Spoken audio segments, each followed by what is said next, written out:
الحمدللہ رب العالمین والصلاة والسلام علی حبیبہ محمد وآلہ وصحبہ اجمعین اما بعد فاعوذ باللہ من الشیطان الرجیم بسم اللہ الرحمن الرحیم ولا تقولوا لمن يقتل في سبيل الله اموات بل احیاء ولكن لا تشعرون اللهم سبحانك لا علم لنا الا ما علمتنا انك انت العلیم الحکیم مولایا صلی وسلم دائما ابدا اللہ حبیبک من زانت معزز سامعین کرام السلام علیکم ورحمۃ اللہ وبرکاتہ۔ شاید باری تعالیٰ ہے اور جو اللہ کی راہ میں قتل ہو جائیں انہیں مردہ نہ کہو بلکہ وہ زندہ ہیں اور لیکن تم سمجھ نہیں سکتے۔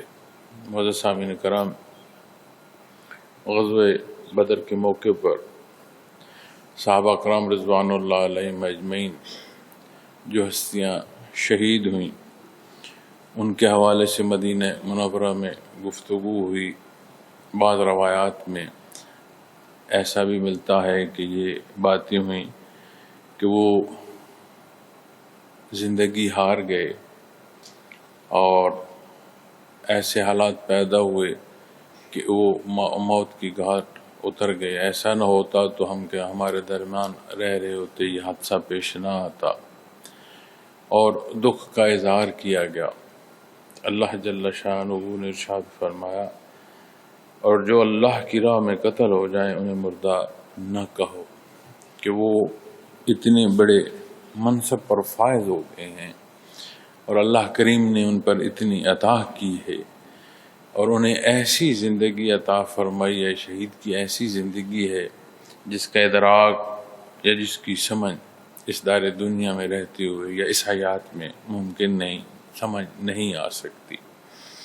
معزز سامعین کرام، لفظ شہید اگر اس کا لفظی معنی لیا جائے تو گواہ کے ہیں، لیکن جب اسے اسلامی لغت اسلامیہ کے تحت دیکھیں گے تو یہ گواہی ایسی گواہی ہے کہ اللہ جل شانہ کی وحدانیت پر، محمد رسول اللہ صلی اللہ علیہ وسلم کی رسالت پر، دین اسلام پر ایک فرد جو ایمان لایا اور اس ایمان کا اظہار اس نے اپنی زندگی سے کیا اور اپنی زندگی ہاری لیکن اس ایمان کی تصدیق کر گیا، ایسی گواہی اور شہادت عطا فرمائی۔ اللہ جل شانہ کی ذات ہر جگہ ہر لحظے موجود ہے، علیم ہے، خبیر ہے، اور یہ ایسی کیفیت اور حال ہے کہ معیت ہر شے کو حاصل ہے۔ اللہ کریم ہر جگہ ہر لحظے موجود ہیں، لیکن اس معیت کا وہ ادراک جو صاحب ایمان کا حصہ ہے، یہ ادراک اور کہیں نہیں ہے، نہ ہو سکتا ہے۔ یہ بشر جسے اللہ کریم نے عبادت کو پیدا فرمایا، یہ اگر انکار پر رہے تو بھی یہ ادراک حاصل نہیں کر سکتا، حالانکہ مقصد حیات عبادت ہے۔ لیکن جب اسے نور ایمان نصیب ہوتا ہے تو یقظہ کھلتا ہے اور یہ معیت کا احساس، اور پھر اس احساس کے جو مدارج ہیں، ہر ماننے کا ایک اپنا انداز اور مقام ہے، حیثیت ہے۔ تو اگر اسے میں سادہ الفاظ میں کہوں کہ ہر صاحب ایمان کا اپنے اللہ سے ایک اپنا رشتہ ہے اور یہ وہ معاملات ہیں جو اللہ اور اس بندے کے مابین ہیں، تو کس درجے کی شہادت قبول ہوئی، کسے اللہ کریم نے اس شہادت کے لیے پسند فرمایا، اس کی شرف قبولیت اور اس قبولیت کے مقامات کیا ہیں، یہ وہ معاملات ہیں جو اللہ اور اس بندے کے مابین۔ لیکن اصول بیان فرما دیا، اس راہ کا جو مسافر ہے بھلے اس کی گردن کٹ رہی ہو، اس کے وجود کے پرخچے اڑ رہے ہوں، ظاہری طور پر تم اس کا جنازہ پڑھ رہے ہو، اسے دفن کر رہے ہو، تمہارے درمیان سے وہ چلا گیا، اس کی وراثت تقسیم ہو رہی ہے، اس کی منقوہ جو ہے وقت مقررہ کے بعد نکاح کر سکتی ہے، لیکن اس کی جو حیات ہے اس کا انقطاع ایسا نہیں ہے جو بالعموم ہے۔ اللہ کریم نے نہ صرف اس انقطاع بلکہ ارشاد فرمایا بل احیا، بلکہ وہ زندہ ہیں۔ معزز سامعین کرام، غیب میں سب سے بڑا غیب جو ہے وہ خود ذات باری تعالیٰ ہے۔ ایمان بالغیب میں بہت بڑا غیب اللہ کریم کی ذات ہے۔ انسان اپنی حسات کو، دیکھنے کو، سننے کو، چکھنے کو، چھونے کو، اپنی حسات کا استعمال کرتا ہے کسی شے کو سمجھنے کے لیے، اسے پرکھنے کے لیے۔ یعنی کسی شے کو دیکھتا ہے تو اسے سمجھ آتی ہے کہ اس شے کا وجود کیا ہے، کیسا ہے، میرے لیے اس سے خطرہ ہے یا فائدہ ہے، اپنی حس سے اس کا اندازہ کرتا ہے۔ کہیں نہیں دیکھ رہا، کوئی آواز سنائی دیتی ہے، اس سے وہ اندازہ کرتا ہے۔ کسی شے کو چھوتا ہے تو سمجھ آتا ہے کہ یہاں کتنی گرمی ہے یا ٹھنڈک ہے، تو میرے لیے فائدہ مند ہے، نقصان دہ۔ تو کسی شے کو بھی آپ غور کیجئے، سمجھنے کے لیے وہ اپنی حسات کا استعمال کرتا ہے۔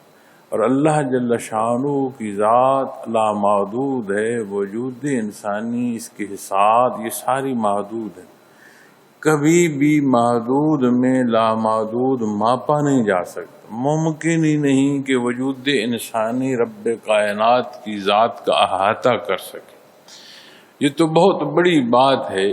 اس خلق سے باہر وجود انسان یہ جو اس کے وجود کے ساتھ اللہ کریم نے حسات عطا فرمائی ہیں، سینسز، جنہیں سینسز ماڈرن لینگویج میں جنہیں سینسز کہیں گے، یہ اس خلق سے باہر جھانک نہیں سکتی، چاہے جائے کہ بات ہو ذات باری تعالیٰ سے آشنائی۔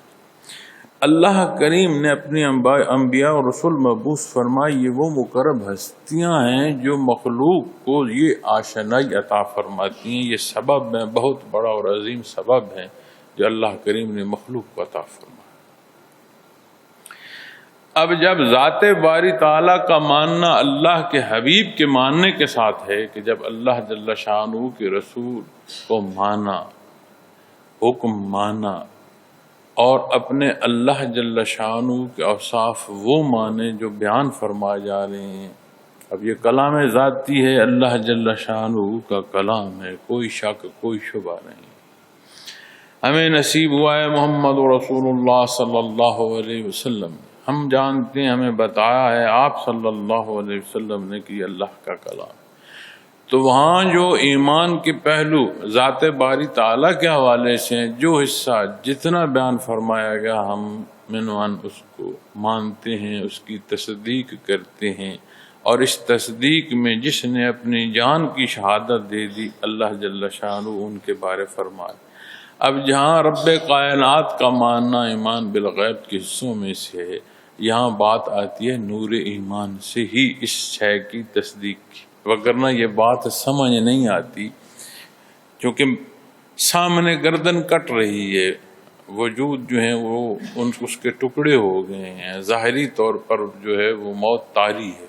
اللہ کریم نے فرمایا کہ اسے مردہ نہ کہو، بلکہ وہ زندہ ہیں، اور ایسے زندہ ہیں وَلَٰكِن لَا تَشْعُرُونَ، تم نہیں سمجھ سکتے۔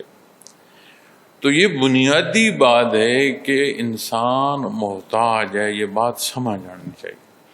اور تکبر وہ کیفیت ہے کہ جو نہ ہونے کو ہونا، کہ میں کچھ نہیں ہوں لیکن وہ سمجھے کہ سب کچھ میں ہی ہوں، اپنی حدود سے تجاوز کر رہا ہوں، تو یہ وہ کیفیت اور حال۔ تو جب ماننا وہ ہے جو اللہ اور اس کے حبیب صلی اللہ علیہ وسلم نے ماننے کا ارشاد فرمایا، تو یہ شے اس میں داخل ہے، کیونکہ یہاں وجود انسانی کا دخل نہیں ہے کہ کوئی کہے کہ میں عقل سے سمجھ سکتا ہوں، شعور سے سمجھ سکتا ہوں، میں ٹیکنالوجی سے سمجھ سکتا ہوں۔ ٹیکنالوجی کیا ہے؟ وہ بھی تو انسانی ذہن کا ایک ترتیب ہے، ایک تجزیہ ہے، ایک تجربہ ہے۔ ٹیکنالوجی از خود تو نہیں پیدا ہوئی، تو جس نے اس ٹیکنالوجی کو ترتیب دیا ہے تو وہی ذہن استعمال ہوا ہے جو محدود ہے۔ اب کتنا ہے، خلق کے کتنے پہلوؤں تک اس کی رسائی ہو سکتی ہے، یہ جانچ ہو رہی ہے، جاری ہے، اور یہ جاری رہے گی، چونکہ احسن التقویم ہے، تخلیق کا نمونہ ہے، لیکن تخلیق ہے۔ دوسری طرف ارشاد ہے خالق کا. اب تخلیق کے مابین بات اور ہے، تخلیق کا خالق کی طرف بات، پھر معاملہ اور ہو جاتا ہے. تو فرمایا وَلَٰكِن لَّا تَشْعُرُونَ، لیکن تم سمجھ نہیں سکتے. اب اس بات کو سمجھنے کے لیے ایمان اور ایمان کی پختگی درکار ہے. حدیث شریف میں ملتا ہے کہ جو اللہ کریم کی راہ میں شہید ہوتا ہے، اللہ کریم اسے اور اچھا وجود عطا فرماتے ہیں، اس کی روح کو اس میں داخل فرماتے ہیں، وہ آرام سے رہتا ہے، اور برزخ کی حیات میں اس کی آزادی اپنے ہی انداز سے ہے. اور حدیث شریف میں ملتا ہے کہ سبز رنگ کا جو پرندہ ہے وہ وجود ملتا ہے، وہ جنت کے باغوں میں مرضی سے کھاتا پیتا ہے، مرضی سے اڑتا ہے، خوشی میں رہتا ہے. ایسا بھی حدیث شریف میں ملتا ہے کہ عرش کے نیچے ایسی جگہیں ہیں کہ جہاں وہ بیٹھتا ہے. یہ بھی حدیث شریف میں ملتا ہے کہ اللہ کریم اس سے پوچھتے ہیں کہ تیری کوئی خواہش تجھے کچھ درکار ہو، تو عرض کرتا ہے بار اللہ کی شے کی ضرورت نہیں، ہر شے تو نے بہت عطا فرما دی. پھر پوچھا جاتا ہے، پھر وہ عرض کرتا ہے بار اللہ اگر آپ عطا فرماتے ہیں تو مجھے حیات عطا فرما دیں. لیکن یہ نہیں کہتا کہ میں واپس جا کر اولاد جو ہے اسے دیکھوں، یا میں مال و دولت کو دیکھوں، یا میں زندگی کے جو مزے ہیں وہ لوٹتا رہوں. وہ کہتا ہے واپس حیات عطا فرما تیری راہ پر، پھر میں اپنی گردن کٹاؤں یا رب العالمین، اور تیری اتنی ہی خوشنودی اور مجھے نصیب. تو فرمایا وَلَٰكِن لَّا تَشْعُرُونَ، لیکن تم سمجھ نہیں سکتے. تو برزخ معزز سامعین کرام ایک پردہ ہے، اور اگر ہم اسے ایک اور پہلو سے سمجھنے کی کوشش کریں تو تعلیمات دین کے تحت ایک حصہ ہے حیات کا جسے یوم الست قرآن کریم نے بیان فرمایا کہ جب اللہ کریم نے ارواح پیدا فرمایا، تو سمجھ آتی ہے کہ قرآن کریم نے یہ تذکرہ بھی فرمایا اور قسم بھی لی گئی، مخلوق سے بھی لی گئی اور پھر مقرب ہستیوں سے بھی شہادت لی گئی. تو سمجھ آتی ہے ایک حیات ہے، ایک جہان ہے، کتنا ہے، کیسا ہے. لیکن یہ بیان فرمایا گیا کہ ایک حیات کا ایک پہلو وہ بھی ہے. پھر حیات جب کروٹ لیتی ہے تو ماں کا پیٹ ہے، اور آج کی جو انسانی دسترس ہے، وجودی دسترس ہے، جو جسے آپ میڈیکل سائنس کہہ لیں، وہ بھی بتاتی ہے کہ بچے کی حیات جو ہے اس میں صحت اور بیماری بھی ہے، خوشی اور دکھ کی کیفیت بھی ہے. بچہ خوش بھی ہوتا ہے، بچہ تکلیف میں بھی ہوتا ہے. تو سمجھ آتی ہے زندگی کا ایک پہلو یہ بھی ہے جو ماں کے پیٹ میں بچہ اپنا وقت گزارتا ہے. اسی طرح پھر یہ حیات مزید جب زندگی کروٹ لیتی ہے تو یہ جو فانی جہان ہے، اس کی یہ زندگی جس میں میں اور آپ باہم ہم کلام. اب اس میں تو بحث کی ضرورت نہیں، ہم اس میں زندگی بسر کر رہے ہیں، لیکن یہی اختتام نہیں ہے. زندگی پھر کروٹ لیتی ہے، تو پھر جو کروٹ لیتی ہے اسے برزخ کہا جاتا ہے. لفظ برزخ قرآن کریم نے استعمال فرمایا ہے، اور لفظ برزخ جو ہے ایک پردہ ہے. اب قرآن و حدیث میں برزخ کی حیات سے متعلق یہ پہلو بڑے واضح ملتے ہیں کہ جزا و سزا کا کوئی نہ کوئی پہلو ایسا ہے جس کا اطلاق یہاں ہوتا ہے.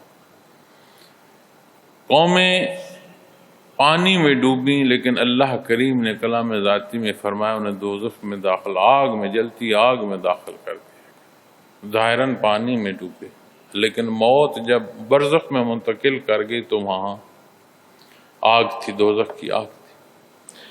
اسی طرح برزخ کے حالات میں وقت کا گزرنا، برزخ کا ایک عارضی گھر ہونا، ایک انتظار گاہ کی کیفیت اور حال کا ہونا، قرآن و احادیث کی روشنی میں یہ باتیں بڑی واضح ہیں.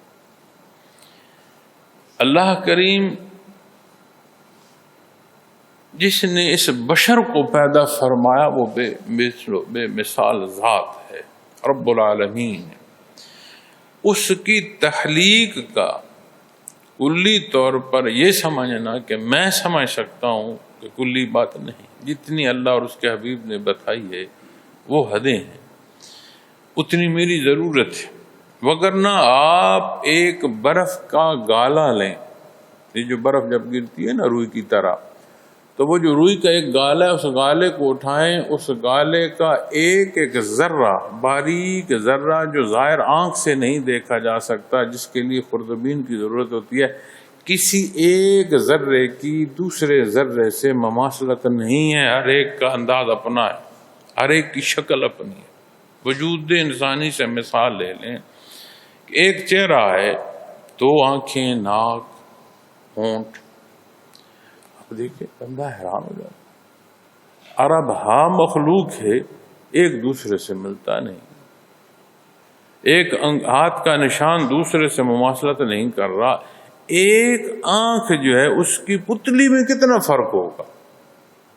عرب ہاں مخلوق ہے لیکن کسی ایک فرد کی آنکھ کی جو پتلی ہے وہ دوسرے سے نہیں ملتی۔ آج جدید طریقہ جو پہچان کا ہے وہ یہ ہے کہ آنکھ کے جو ہے اس کا عکس لیا جاتا ہے، چونکہ کسی ایک آنکھ کی مماثلت کسی دوسرے سے نہیں ہے۔ تو رب العالمین کے مخلوق اس سے پیدا فرمایا۔ تو اس حیات میں کتنے ہی پہلو ہیں، لیکن ہم اس میں زندگی بسر کر رہے ہیں۔ جو ہماری ضرورت ہے وہ قرآن کریم ہماری ضرورت پوری فرماتا ہے ہر پہلو سے۔ اب جب یہاں کی سمجھ کلی نہیں آ رہی، یہاں سے پہلے کی بات سمجھ نہیں آ رہی، تو یہاں کے بعد کی بھی جو بات ہے وہ اس ماننے اور اس ایمان کے ساتھ منسلک ہے۔ یہ نوری ایمان نصیب ہو تو یہ بات سمجھ آئے کہ جہاں اللہ کا ماننا نصیب ہے، جہاں محمد رسول اللہ صلی اللہ علیہ وسلم کا ماننا نصیب ہے، جہاں دین اسلام کا ماننا نصیب ہے، یہی اصول اس ماننے اور اس ماننے کی حقیقت تک پہنچاتے ہیں۔ پھر جب میں نے بات کی کہ وہ رب کائنات ہے، اس نے مخلوق پیدا فرمائی ہے، تو جو کچھ اس نے پیدا فرمائے اس کی مثال کوئی نہیں دے سکتا۔ تو نور ایمان وہ کیفیت اور حال اس مخلوق کو عطا فرماتا ہے، فرما سکتا ہے۔ روایات اور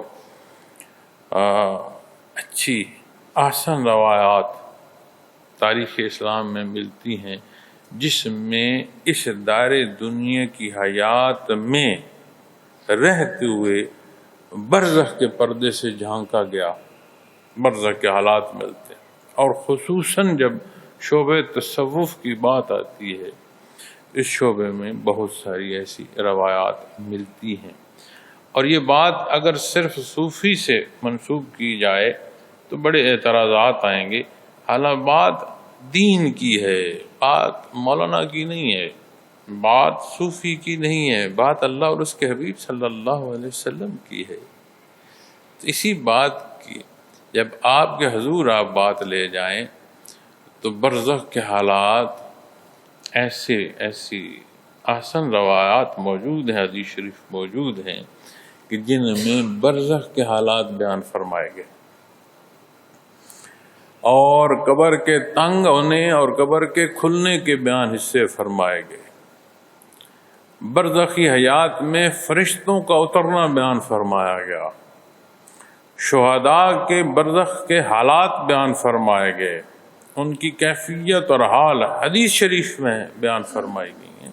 اسی لیے جب بات آتی ہے اصول کی تو اصول جو ہے وہی ہے جو اللہ اور اس کے حبیب صلی اللہ علیہ وسلم نے ارشاد فرمایا۔ جب بات یہاں آج کوئی عالم کر رہا ہے، کوئی صوفی کر رہا ہے، تو عالم تب ہے جب اس کے پاس بات اللہ اور اس کے حبیب کی ہے۔ صوفی تب ہے جب اس کے پاس کلام اللہ اور اس کے حبیب کا ہے، ذاتی تو کسی کا ہے نہیں، جب کوئی ذات پر آئے گا ختم ہو جائے گا۔ تو آپ صلی اللہ علیہ وسلم دار دنیا میں جلوہ افروز ہیں تب سے لے کر پھر آج عمومی روایات جو ہیں وہاں تک بے شمار واقعات ایسے ملتی ہیں کہ ظاہری آنکھوں سے جو ہڈیاں ہیں، ظاہری آنکھوں سے جو وجود مٹ گئے ہیں، لیکن وہاں کی بھی ہم کلامی ملتی ہے، وہاں کے بھی حالات ملتے ہیں۔ اور حدیث شریفی کی روشنی میں کہ برزخ وہ قیام گاہ ہے کہ یا تو جنت کے باغوں میں سے ایک باغ ہے یا دوزخ کے گڑھوں میں سے گڑھا ہے، یعنی جیسے اعمال ہوں گے انتظار گاہ ویسی ہو۔ تو معزز سامعین کرام، اللہ کریم نے اس بشر کو، میں نے عرض کیا، احسن التقویم بیان فرمایا کہ بڑی بے مثال تخلیق ہے رب کائنات کی۔ تو اسے نور ایمان نصیب ہو، یہ ظاہری آنکھ جہاں نہیں دیکھ سکتی وہاں باطنی آنکھ دیکھ سکتی ہے، لیکن بنیاد ایمان ہے۔ لیکن جب آپ اسے اصول دنیا پر لائیں گے، تحقیق پر لائیں گے، جو عقل انسانی ہے اس پر لائیں گے، اس کی رسائی وہاں نہیں ہے۔ وَلَٰكِن لَّا تَشْعُرُونَ، لیکن تم سمجھ نہیں سکتے۔ اور جب یہ فرمایا جاتا ہے نا کہ تم سمجھ نہیں سکتے، تو یہ بات بڑے واضح ہو جاتی ہے کہ دسترس سے باہر۔ روح کے حوالے سے آپ صلی اللہ علیہ وسلم کے حضور سوال کیا تو اللہ کریم نے جب ارشاد فرمایا قُلِ الرُّوحُ مِنْ أَمْرِ رَبِّي، کہ امر ربی سے ہے، تمہاری سمجھ سے باہر کی بات۔ تو بہت سارے پہلو وہ ہیں جو کہ قرآن کریم یہ بیان فرماتا ہے، اور بڑا واضح بیان فرماتا ہے، اور متعدد جگہ پر بیان فرماتا ہے کہ یہ جو بحث اور سوال جواب ہیں، ان سب میں فیصلہ قیامت کے دن کر دیا جائے گا۔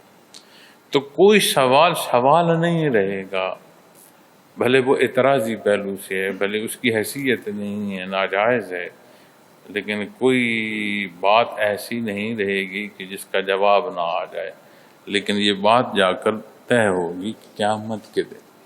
اب جو کچھ ارشاد فرما دیا گیا ہے، جتنی ہماری ضرورت، عین ضرورت کے مطابق ارشاد فرما دیا گیا ہے۔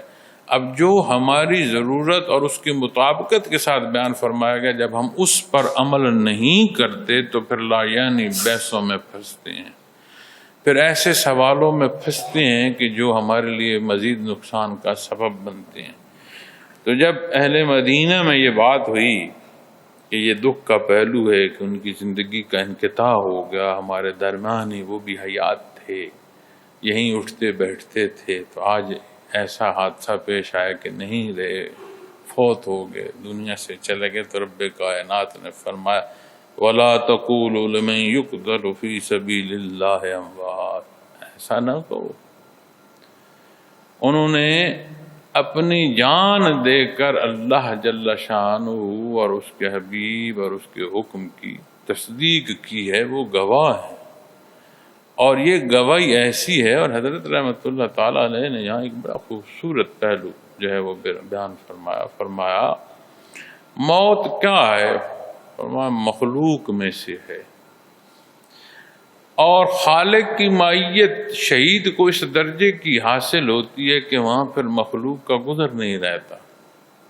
موت تو مخلوق ہے، اللہ کریم کی ذات خالق ہے، خالق کی مائیت اس درجے کی شہید کو نصیب ہو جاتی ہے کہ پھر یہ جو مخلوق ہے اس کی گنجائش نہیں رہتی۔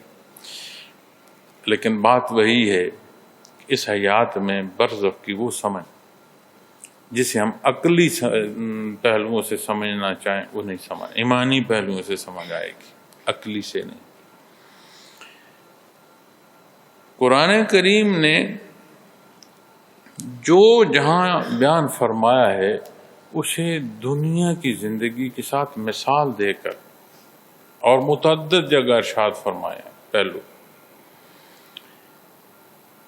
وحدانیت کا ایمان بنیاد ہے ایمان، یہاں تک قرآن کریم نے بیان فرمایا کہ اگر ایک سے زائد یہ قوت ہوتی کہ اللہ اولاد رکھتا یا وہ صدار رکھتا تو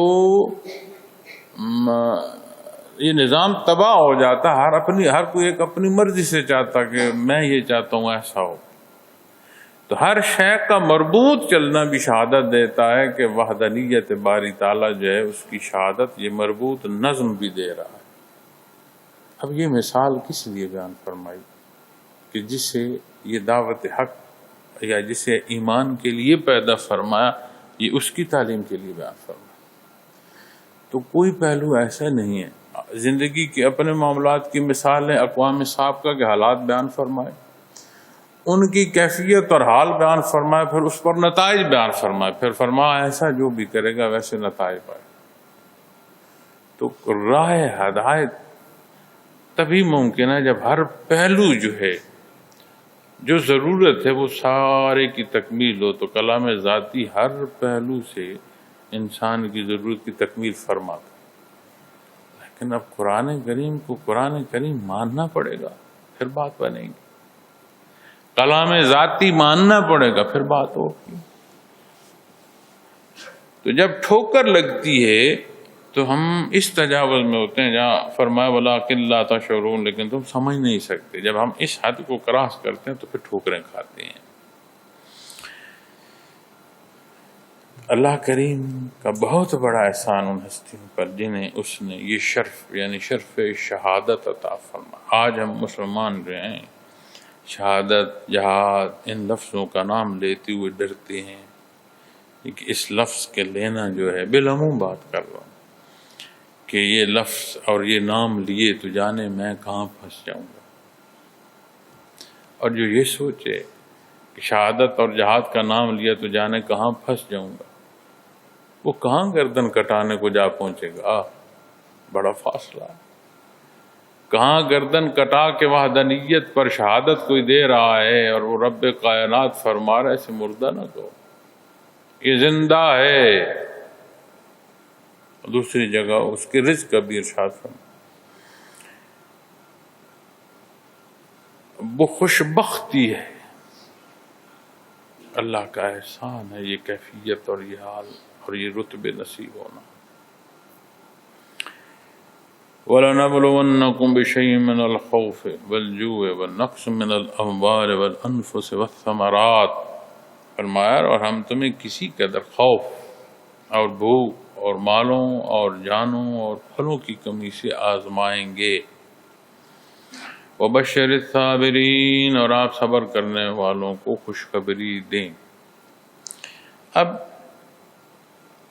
مزید بیان فرمایا اور ہم تمہیں کسی قدر، وَلَنَبْلُوَنَّكُمْ بِشَيْءٍ، کسی قدر، یہ نہیں فرمایا کہ کلی طور پر۔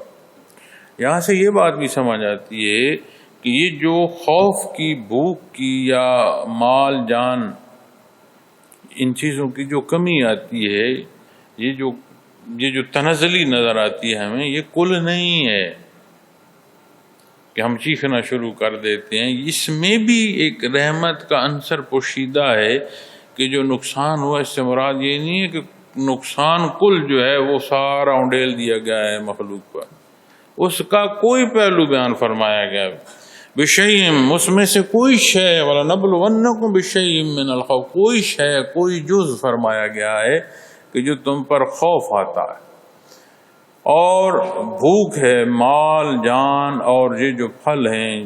اب پھل میں ہر پہلو بھی آ سکتا ہے، اسے اگر آپ معنی بعید میں لیں تو پھل نتیجے کو بھی کہتے ہیں، تو نتیجے میں آپ اگلی نسل کو بھی کہہ سکتے ہیں، اولاد کو بھی کہہ سکتے ہیں، مال و دولت کے حوالے سے بھی کہہ سکتے ہیں، خوراک کے حوالے سے بھی کہہ سکتے ہیں کہ کمی سے آزمائیں گے۔ فرمایا ہے کہ یہ آزمائش ہے۔ اب اس کو جب ہم دیکھتے ہیں معزز سامعین کرام، تو اس آزمائش کے بھی اپنے پہلو ہیں۔ کسی کا یہ مجاہدہ ایسا بھی ہو جاتا ہے کہ اس کے لیے ترقی درجات کا سبب ہو جاتا ہے، اور یہ تکالیف قرآن کریم نے فرعون کی قوم کے حوالے سے بھی بیان فرمائی ہیں اور اقوام سابقہ کے حوالے سے بالعموم بھی بیان فرمائی ہیں کہ یہ جو سختی ان پر وارد ہوتی تھی کہ وہ تاکہ توبہ کی طرف پلٹ آئیں، ماننے کی طرف آ جائیں، انکار سے ہٹ جائیں، کیونکہ موقع ہے جب یہ دنیا گزر جائے گی، یہ حالت جو حیات کی یہ بدل جائے گی، خلق سے مخلوق جو گزر جائے گی، تو پھر واپسی نہیں ہے، پھر جو ہے جیسا ہے ہر ایک کا سامان اس کے کندھے پر ہے، پھر اس نے اس کو بھگتنا ہے، اسی میں سے گزرنا ہے۔ تو وہ غفور الرحیم ہے، اس کی مخلوق ہے، وہ اسے موقع عطا فرماتا ہے تو فرمایا یہ جو آزمائش ہے خوف کی، اور خوف کئی پہلوؤں کا ہو سکتا ہے، جان کا خوف ہو سکتا ہے، کسی کی ذات سے خوف ہو سکتا ہے، نقصان کا خوف ہو سکتا ہے، کچھ نہ ہو ہر شے ہے اور اس کے کھو جانے کا افسوس، کتنے پہلو ہیں خوف کے۔ لیکن جب خوف کی کیفیت کسی پہلو سے ہے، لیکن یاد رکھیے کہ ایمان کے سبب خوف کی حالت بدل جاتی ہے۔ اب جب آپ ایمان پر بات کریں گے، امید اور خوف یہ ایک ایسی کیفیت ہے جسے آپ صلی اللہ علیہ وسلم نے فرمایا ایمان کی کیفیت۔ اپنی طرف دیکھ کے خوف آئے کہ جانے میرے ساتھ کیا ہو، میرے اعمال کیسے ہیں، جب اللہ کی طرف دیکھے تو اسے یقین ہو کہ اللہ غفور رحیم ہے، معاف فرما دے، امید لگ جائے کہ نہیں میری بخشش ہو جائے گی، میرا اللہ مجھے اپنی رضا عطا فرمائے گی۔ تو امید اور خوف کی کیفیت اور حال جو ہے ایمان کی بیان فرمائی گئی حدیث شریف میں۔ لیکن اس خوف کے اس پہلو کو کہ جو ہم روزمرہ کی زندگی میں بسر کر رہے ہیں، کہیں خوف آیا تو کیا اللہ کی ذات پر توکل ہے؟ اپنے اللہ کی یاد میں لگ گئے؟ نبی کریم صلی اللہ علیہ وسلم کو کوئی معاملہ پیش آتا، آپ نماز شروع کر دیتے، آپ دو گانا پڑھ دیتے، اللہ کے حضور رکوع سجود میں لگ جاتے۔ تو جو خوف کی کیفیت ہے اس میں پھر سارے مخلوق میں ڈھونڈ رہا ہے یا پھر خالق کی طرف رجوع کرتا ہے؟ تو فرمایا یہ آزمائش ہے، لیکن میں نے عرض کی کہ آزمائش کا کوئی پہلو ہے، یہ نہیں ہے کہ ساری آزمائش جو ہے وہ ڈول دی گئی ہے مخلوق پر، نہیں، یہ ہم کم حوصلہ ہیں، ہم چیختے چلا رہے ہوتے ہیں۔ حدیث شریف میں آتا ہے کہ بندے مومن کو حتیٰ ایک کانٹا بھی اگر چبھ جائے نا تو بھی اللہ کریم اس کے گناہ معاف فرما دیتے ہیں۔ یعنی ایک کانٹے کا چبھنا بندے مومن کے لیے عطا بن جاتی ہے، لیکن بات ایمان کی ہے نا۔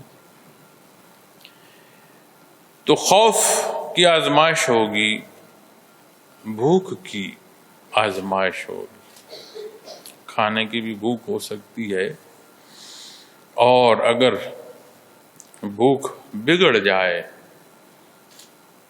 میڈیکل سائنس سے ہٹ کر بھی ایک بھوک ہے جو لالچ کی صورت میں ہے، جو حرص کی صورت میں ہے، تو اس طرف نہ جائے، جو ضرورت ہے اس کی جائز تکمیل کی طرف آئے، اپنا سبب اختیار کرے، معاملہ اللہ کے سپرد رکھے۔ تو جب خوف ہے یا بھوک ہے، جہاں پیچھے جو بات ہو رہی ہے شہید کی ہو رہی ہے کہ اللہ کی راہ پر جان دینا، گردن کٹانا، فرمایا انہیں مردہ نہ کہو، تم نہیں سمجھ سکتے اللہ نے انہیں کیسی حیات عطا فرمائی ہے۔ پھر بالعموم بات ارشاد فرما دی کہ یہ جو خوف ہے، یہ جو بھوک ہے، اب بھوک بھی میں نے عرض کی، وَنَقْصٍ مِّنَ الْأَمْوَالِ، یہ جو نقص اموال میں پیدا ہوتا ہے، مالوں میں۔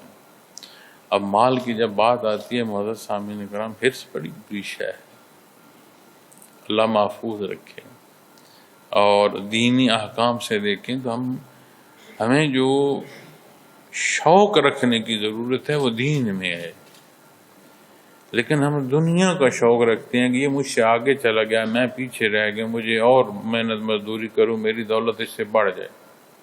لیکن اسی کیفیت کو جب دین کی طرف لے آئیں گے تو یہ پہلو مثبت ہو جائے گا۔ تو جب مال اور جان کی بات آ رہی ہے تو ہر پہلو سے، وہ فرمایا وَالْأَنفُسِ وَالثَّمَرَاتِ، جانوں سے، پھر آگے فرمایا ثمرات اور پھلوں کی۔ اب میں نے تینوں پہلو عرض کیے، پھل کے حوالے سے بھی، خوراک کے حوالے سے بھی ہے، نتائج کے حوالے سے بھی ہے، اولاد کے حوالے سے بھی ہے، کہ اللہ کریم کی آزمائش ہے۔ اور اس آزمائش میں بندے کی وہی کیفیت جو حدیث شریف میں آتی ہے کہ بندے مومن کے دونوں حال اس کے لیے بہتری کا سبب ہے، مفہوم عالی ہے، کیونکہ بندے کے بنیادی طور پر دو حال ہیں، اسے آپ خوشی کہہ لیں یا اسے آپ دکھ کہہ لیں، اسے آپ کامیابی کہہ لیں یا اسے آپ ناکامی کہہ لیں۔ تو بنیادی طور پر دو پہلو ہیں، ایک اعلیٰ ہو جائے گا، دوسرا ادنا ہو جائے گا۔ کہیں حاصل ہوگا کہیں نقصان ہوگا. تو بنیادی طور پر حیات انسانی کے دو پہلو اور دو حالتیں ہیں، اور حدیث شریف میں آتا ہے کہ ان دو حالتوں میں بندے مومن کے لیے بہتری ہے. یعنی جب وہ کامیابی حاصل کرتا ہے تو اللہ کا شکر ادا کرتا ہے، اللہ کریم راضی ہوتے ہیں، اسے اجر اور ثواب عطا فرما. جب وہ ناکام ہوتا ہے صبر کرتا ہے، اپنے اللہ سے مدد مانگتا ہے، پھر اللہ کریم اس سے راضی ہوتے ہیں، اسے اجر اور ثواب عطا فرماتے ہیں. تو بندے مومن کی ہر دو حالت اسے فائدہ دیتی ہے، نقصان نہیں دیتی. تو یہاں یہی فرمایا گیا. لیکن جب کوئی تکلیف پہنچتی ہے پھر ہم گلے کر رہے ہوتے ہیں کہ اللہ میں نے تو اتنی نمازیں پڑھی ہیں، میں تو درود شریف کی تسبیحاں پڑھتا ہوں، یا اللہ تجھے مانتا ہوں، تیرے حبیب صلی اللہ علیہ وسلم کو مانتا ہوں، پھر مجھے تکلیف پہنچی. تو کیا یہ گلہ نہیں ہے؟ کیا یہ مدد طلب کرنے کے مترادف بات آئے گی؟ کیا یہ شکر گزاری میں داخل ہوگا؟ نہیں، یہ اعتراضی پہلو ہے. تو فرمایا جا رہا ہے یہ تمہاری آزمائش ہے. تو معزز سامعین کرام، جب کوئی معاملہ پیش آتا ہے اس میں ایک ایسی کیفیت ہے کہ کیا شکر گزاری میں جاتا ہے، اپنی انا میں دھنستا ہے. شکر گزاری میں جائے وہ معاملہ بہتری کا ہے یا سختی کا، ہر دو حالت میں فائدہ. لیکن اگر کامیابی پر تکبر کر رہا ہے اور کسی طرح کا کوئی پہلو جو نقصان دے رہا ہے اس پر اعتراض کر رہا ہے تو ہر دو پہلو میں نقصان اٹھا رہا ہے. تو صاحب ایمان کے لیے تکلیف مجاہدہ ہو جاتی ہے. کامیابی شکرانے کے حوالے سے وہ بھی مجاہدہ ہے، صبر کرنا پڑتا ہے. بندہ صبر نہ کرے تو سمجھتا ہے جانے میں کچھ ہے جو کمال کر رہا ہوں. اور یہ کیفیت قرآن کریم نے بھی بیان فرمائی ہے کہ جب کوئی اللہ شے عطا فرماتا ہے تو کمال ذاتی کہتے ہیں. اپنے کرتوت سے نقصان کرتے ہیں کہتے ہیں تقدیر الہی. تو قرآن کریم کی آیا کریمہ جو ہے اس بات کی نشاندہی فرماتی ہے. اب ہر پہلو پر کیا چاہیے؟ فرمایا وبشر الصابرین، اور صبر کرنے والوں کو آپ خوشخبری دیں. دیکھیں نا پیچھے گزشتہ آیات کے حصوں میں دیکھیں تو فرمایا ان اللہ مع الصابرین، یقیناً اللہ صبر کرنے والوں کے ساتھ ہیں. اب صبر جس نے کیا اسے معیت باری تعالیٰ نصیب ہو رہی ہے اور یقینی بیان فرمائی جا رہی ہے، لیکن وصف کے ساتھ جوڑ کر. اس وصف کا ہونا لازم ہے کہ بندہ صابر ہو. ان اللہ مع الصابرین، کتنی بڑی بات ہے. اللہ کریم صبر کرنے والوں کے ساتھ ہیں. یہ وصف اختیار کرو، صابر ہونا اختیار کرو. یقینی بات ہے کہ تمہیں اللہ کریم کا قرب نصیب ہوگا، اس کا ساتھ نصیب ہوگا، اس کی معیت نصیب ہوگی. لیکن مشروط ہے اس وصف سے، اور اس نے اپنی عبادت کو پیدا پسند فرمایا. مخلوق جو ہے یہ اس کا احسان نہیں ہے کہ خالق کی طرف وہ چلی. اس نے چلنے کی توفیق دی، اس نے چلنے کو پیدا فرمایا. اس کی راہ میں گردن کٹانے والے کا احسان نہیں، اس نے گردن کٹانا نصیب فرمایا. لیکن یہ باتیں سمجھ آتی ہیں ایمان سے. جب ایمان کمزور ہو، بندہ گراوٹ کی طرف آ رہا ہو، تو پھر مخلوق ہوتے ہوئے بھی ہر پہلو میں وہ خالق پر یا اعتراض کر رہا ہوتا ہے یا دین اور احسان کر رہا ہوتا ہے. اور جب معاشروں میں یہ کیفیات اور حال ہو جائیں تو پھر معاشروں میں اضطراب ہوتا ہے، ٹھہراؤ نہیں ہوتا. تو جب ہم گرد و پیش دیکھتے ہیں تو ایک اضطراب کی کیفیت ہمیں نظر آتی ہے. جہاں نام اللہ اور اس کے رسول کے لیا جاتا ہے وہاں بھی انصاف کوئی نہیں. جہاں کلی انکار ہے وہاں تو ہے انکار.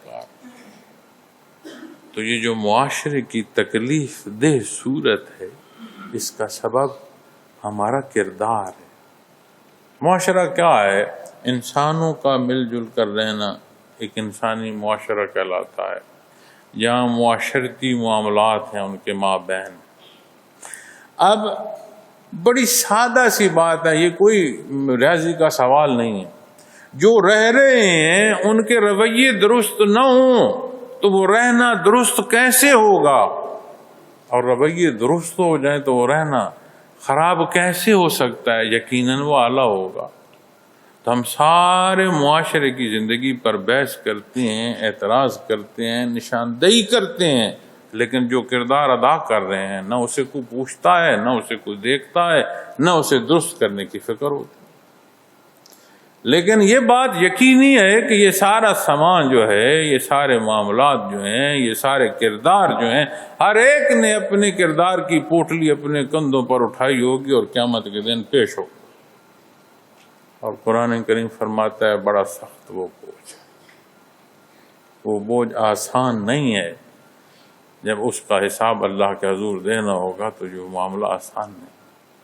مخلوق کہاں مخلوق کے قابو آتی ہے جی؟ کسی کے پاس اتنی طاقت ہے کہ جو مظلوم ہے اس کے سامنے پس رہا ہے، وہ اس کا گریبان کہاں پکڑ سکتا ہے؟ یہ تو اس دنیا نے کمال دیکھا ہے کہ نبی کریم صلی اللہ علیہ وسلم نے ایسا نظام قائم فرمایا کہ طاقتور ترین جو حیثیت ہے اسے ایک عمومی شخص جو ہے اٹھ کر گریبان سے پکڑ سکتا ہے۔ ہم تو اس نظام پر بھی قائم نہیں، تو کیسی صورت؟ لیکن ایسا نہیں ہے کہ کوئی مخلوق سے نکل جائے گا اور ظلم کرتا رہے گا اور پوچھا نہیں جائے گا، ایسا ہے۔ دنیا ہی میں معزز سامعین کرام جب کوئی مخلوق سے نکل جاتا ہے نا، اسے دنیا ہی کی گرفت شروع ہو جاتی ہے، لیکن حساب قیامت کے دن تو کوئی بڑے سے بڑی بات، کوئی چھوٹے سے چھوٹی بات، کوئی کیفیت اور کوئی حال ایسا نہیں ہوگا جس کا فیصلہ روز محشر نہ کیا جائے۔ ہم کمزور ہیں، قیامت کی بات آتی ہے، اعمال پر بحث کرتے ہیں تو شریر کانپتا ہے، اس لیے نہیں کہ لوگ بڑے برائے ہیں، برائی ہو رہی ہے، اس لیے کہ اس میں سے ہر ایک نے گزرنا ہے۔ اب میں آپ سے جو باتیں عرض کر رہا ہوں، میری پوٹلی بھی تو میرے کندھے پر ہوگی اور میں اس کے حضور پیش ہوں گا، میرے پاس کیا جواب؟ شریر کانپ جاتا۔ تو وہ جو کیفیت ہے نا ایمان کی کہ امید کی، اور وہ جو فرمان ہے حدیث قدسی کا کہ میرا بندہ جیسا مجھ سے گمان رکھے گا ویسا مجھے پائے گا، یہی سہارے ہیں۔ اللہ کریم اپنی رحمت سے ہمیں معاف فرما دے، ہمیں بخش دے۔ اپنی طرف تو جب دیکھتے ہیں تو منہ دکھانے قابل نہیں ہے، لیکن اس کا مطلب یہ نہیں ہے کہ دنیا سے نور ایمان اٹھ گیا، سالے لوگ اٹھ گئے۔ ہم خطا کار گناہ گار ہیں، لیکن صاحب ایمان دنیا میں موجود ہے۔ کیفیات محمد رسول اللہ صلی اللہ علیہ وسلم دنیا میں موجزن ہیں، قائم ہیں، تو یہ دنیا چل رہی ہے۔ حدیث شریف بڑا واضح بیان فرماتے ہیں کہ آخری اللہ اللہ کرنے والا جب دنیا سے اٹھے گا تو قیامت قائم۔ لا تقوم الساعة حتى لا يقال في الارض اللہ اللہ كما قال محمد رسول اللہ۔ تو مشروط تو بات نہیں ہو سکتی، لیکن بالعموم تو انکار نہیں ہو سکتا۔ میری بات ہو سکتی ہے، میری خطا کی بات ہو سکتی ہے، لیکن صاحب کیفیت حال ایمان اس کا انکار کلی طور پر تو نہیں ہو سکتا۔ تو وہ غفور الرحیم ہے، اس نے اپنی عبادت کو پیدا فرمایا الحمدللہ، اس نے نوری ایمان عطا فرمایا الحمدللہ، اس نے یہ اپنا کلام عطا فرمایا۔ ہم کمزور، خطا کار، جاہل، ان پڑھ اس پر بات کر رہے ہیں، اس کا شکر ہے۔ اسی سے توقع ہے کہ وہ اللہ جل شانہ ہمیں معاف فرمائے۔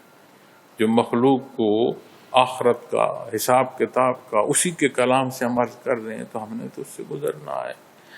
تو اس نے فرمایا وبشر الصابرین، یا اللہ صبر بھی تو نہیں عطا فرمانا ہے، ہم کمزور ہیں۔